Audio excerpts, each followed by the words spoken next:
नमस्कार, आप सभी का स्वागत है engineer Rajesh sir YouTube channel पर। तो आज हम लोग जानेंगे मटेरियल साइंस या इंजीनियरिंग मटेरियल में एक टॉपिक आता है जिसे कहते हैं हीट इंसुलेशन मटेरियल। जैसा कि अभी तक आपने सुना होगा heat proof material, water proof material, resistance proof material, उसी प्रकार जो टॉपिक है वो है हीट इंसुलेशन मटेरियल। इसे कहते हैं ऊष्मारोधी पदार्थ। ये वे पदार्थ होते हैं जिन पर हीट का कोई भी प्रभाव इनके ऊपर नहीं पड़ता है। ऐसे जो मटेरियल होते हैं वो हीट प्रूफ मटेरियल कहलाते हैं या फिर इनको कहते हैं हीट इंसुलेशन मटेरियल। तो आज हम लोग इसी के बारे में जानेंगे।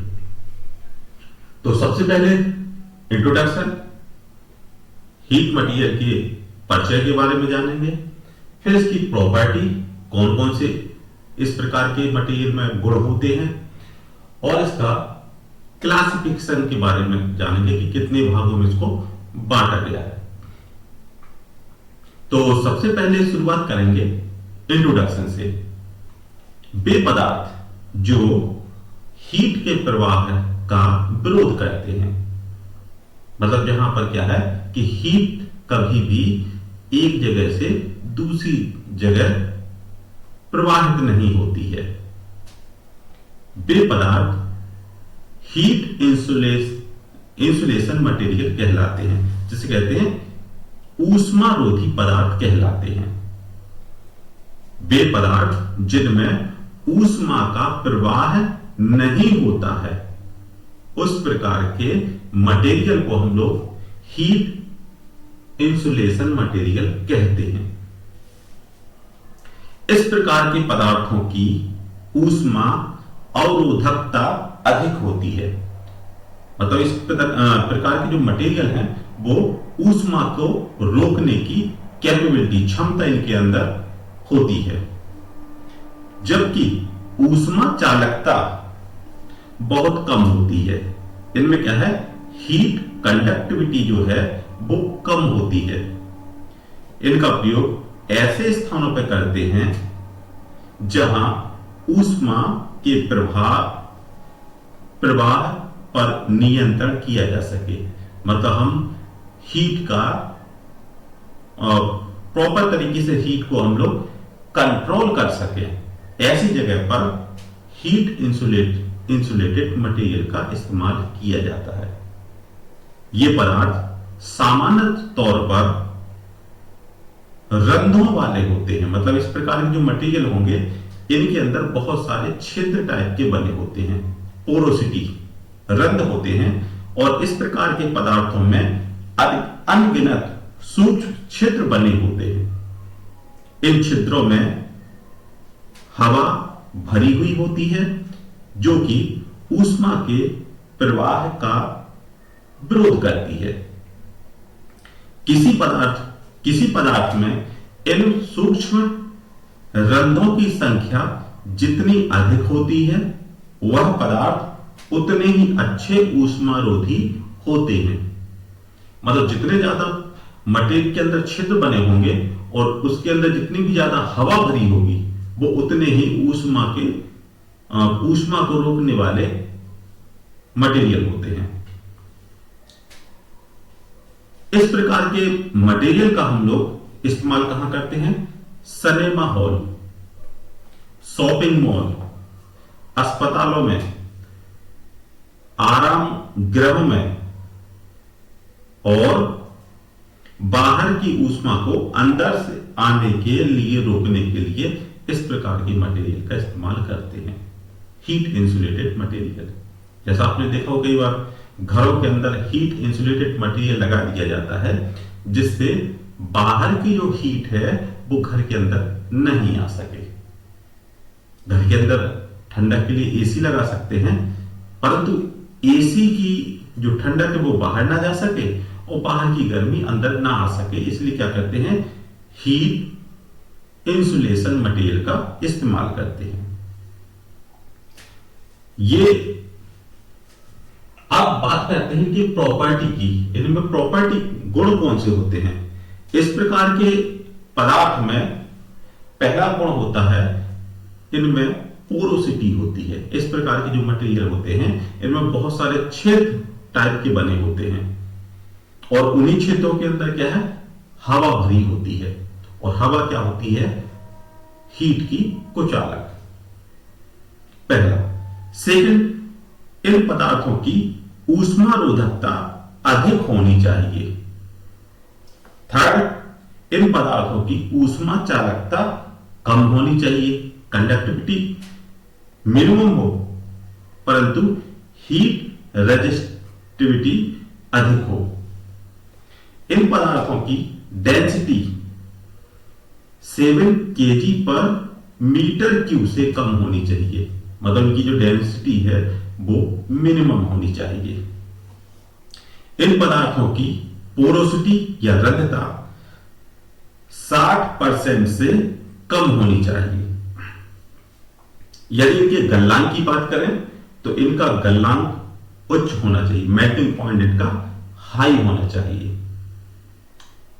इनका गर्म या ठंडे वातावरण में एक्सपेंशन और कॉन्ट्रैक्शन नहीं होना चाहिए, मतलब कि ऐसा ना हो कि हीट पाकर इस प्रकार की मटेरियल बढ़ने लगे और ठंड पाकर ये मटेरियल सिकुड़ने लगे। ऐसी इनके अंदर कोई भी प्रॉपर्टी नहीं होनी चाहिए। जैसा आपने देखा होगा, जो रेल की पटरियां होती हैं गर्मी के समय फैल जाती हैं, ठंडी के समय सिकुड़ जाती हैं। बिजली के जो वायर होते हैं, खंभे के जो तार होते हैं, वो गर्मी के समय लटक जाते हैं और ठंडी के समय सिकुड़ जाते हैं। इसका मतलब क्या है कि इस प्रकार के जो मटेरियल हैं वो हीट के कारण उनमें एक्सपेंशन हो रहा है और ठंडी के कारण उनमें कंप्रेशन या सिकुड़न हो रही है। परंतु ऐसे गुण हीट इंसुलेशन मटेरियल में नहीं होने चाहिए। इन पदार्थों की सिकुड़ने की सीमा 1.5% से कम होनी चाहिए, मतलब इसका जो सिकुड़ने का रेट है वो 1.5% से कम होना चाहिए। तो ये इनके विभिन्न प्रकार के गुण हो गए। यदि इसके वर्गीकरण की बात करें तो ऊष्मारोधी पदार्थों को दो भागों में बांटा गया है। ऊष्मारोधी पदार्थ जो हैं वो दो टाइप के हो गए हैं। पहला होता है आपका जिसे कहते हैं कार्बनिक ऊष्मारोधी पदार्थ और सेकंड आ जाता है आपका अकार्बनिक ऊष्मारोधी पदार्थ जिसे कहते हैं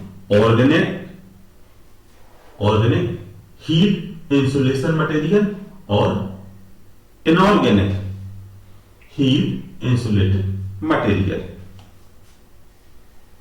जिसे कहते हैं आपके कार्बनिक ऊष्मारोधी पदार्थ जिसे कहते हैं organic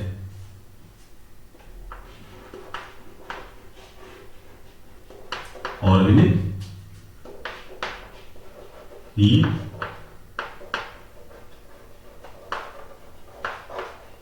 insulation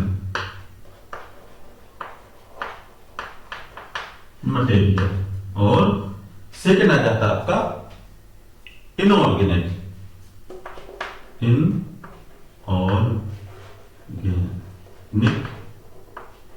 heat insulation material.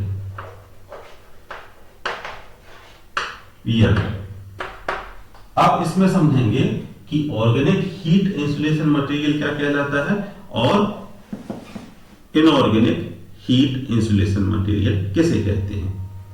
तो सबसे पहले ऑर्गेनिक मटेरियल वो पदार्थ हैं जैसे कि कागज।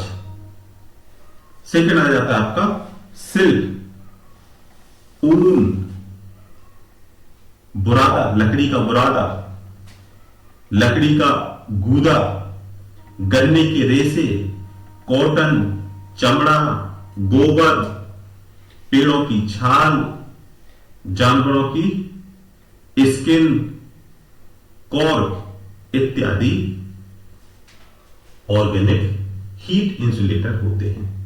मतलब यदि हमें हीट को रोकना है तो दो वस्तुओं के बीच में यदि हीट का आदान प्रदान है तो उनके बीच में यदि आप क्या करते हैं, कागज को रख देते हैं, तो वो हीट इंसुलेटर का काम करेगा। या फिर आपने क्या कर किया, वहां पर लकड़ी का बुरादा रख दिया। जैसा कि हमने पिछले वीडियो में जिक्र किया था कि यदि बर्फ को पिघलने से बचाना है और बर्फ को लंबे समय तक सुरक्षित रखना है कि बर्फ पिघले ना, तो क्या करते हैं, बर्फ को लकड़ी के बुरादे के अंदर रख देते हैं, तो बर्फ लंबे समय तक बिना गले रखी रहती है। एक, यदि मान लीजिए आपके पास लकड़ी का बुरादा नहीं है तो फिर क्या करते हैं, फिर वो कॉटन, जूट और आपका एक मतलब आपका जो कागज है, ऊन है, इसका भी आप इस्तेमाल कर सकते हैं, जो कि आपके ये ऑर्गेनिक मटेरियल के अंतर्गत आ जाते हैं। अब अगर इनऑर्गेनिक मटेरियल की बात करें कि हीट इंसुलेशन मटेरियल इनऑर्गेनिक हो तो वो आ जाते हैं पहले हवा, charcoal, Coke powder, gypsum, aluminium foil. देखा होगा आपने एल्यूमिनियम की जो फॉयल होती है, कुछ लोग खाना रखने के लिए, जैसे रोटियां गर्म लंबे समय तक बनी रहें तो क्या करते हैं, रोटियों को एल्यूमिनियम फॉयल के अंदर रख देते हैं। या फिर आपने देखा होगा जब होटल से खाना पैक करवा के लाते हैं तो वो रोटियों को एल्यूमिनियम की फॉयल के अंदर रख देते हैं, जिससे क्या है कि रोटियां लंबे समय तक गर्म बनी रहें। तो एल्यूमिनियम की जो फॉयल है वो क्या करती है, ऊष्मा की कुचालक है, अवरोधक है। मतलब अंदर जो गर्मी है वो बाहर नहीं जा पाती है और बाहर की ठंडक अंदर नहीं आ पाती है। तो ये क्या है, आपका इनऑर्गेनिक इंसुलेशन मटेरियल के अंतर्गत आ जाता है। लकड़ी की राख और कांच की ऊन, ये सभी आपके इनऑर्गेनिक इंसुलेशन मटेरियल आ जाते हैं। यदि मेन हीट इंसुलेशन मटेरियल की बात करें तो वो आ जाता है आपका चीनी मिट्टी, एस्बेस्टस, कॉर्क, थर्मोकोल, लकड़ी की छीलन और ऊष्मारोधी मिश्र धातु और कांच की ऊन इत्यादि, ये सभी आपके मुख्य मेन हीट इंसुलेटर मटेरियल हैं।